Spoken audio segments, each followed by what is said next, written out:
IPL 2025 mega వేలంలో ఆసక్తికర సంఘటన చోటు చేసుకుంది. ముంబై ఇండియన్స్ ఓనర్ ఆకాష్ అంబానీ ప్రత్యర్థి జట్టైన రాయల్ ఛాలెంజర్స్ బెంగళూరు టేబుల్ దగ్గరకు వెళ్లి మరీ ఆ జట్టు ఓనర్ కి షేక్ హ్యాండ్ ఇస్తూ థ్యాంక్స్ చెప్పాడు. England star allrounder Will Jacks కోసం ఆర్సీబీ ఆర్టీఎం కార్డు ఉపయోగించలేదు. దాంతోనే ఆకాష్ అంబానీ ఆర్సీబీ ఓనర్ కి ప్రత్యేక ధన్యవాదాలు తెలిపాడు.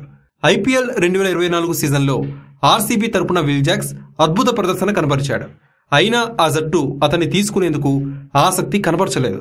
అప్పటికే పేస్ ఆల్రౌండర్ టిమ్ డేవిడ్ ని కొనుగోలు చేయడంతో విల్ జాక్స్ కోసం ప్రయత్నించలేదు.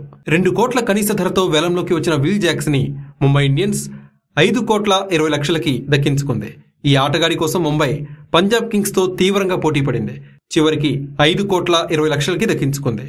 కానీ auctioneer Mallika Sagar ఆర్సీబీని RTM card వాడతారని ప్రశ్నించింది. అందుకు వారు లేదని చెప్పడంతో అందరూ అవాక్కయ్యారు. దాంతో విల్ జాక్స్ ముంబైకి సొంతమయ్యాడు.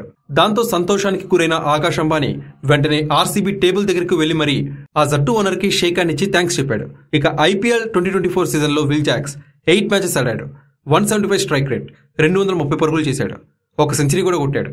ఆర్సీబీ ప్లే ఆఫ్స్ చేరడంలో కీలక పాత్ర పోషించాడు. కానీ ఆ జట్టు అతన్ని తీసుకునేందుకు ప్రయత్నించలేదు.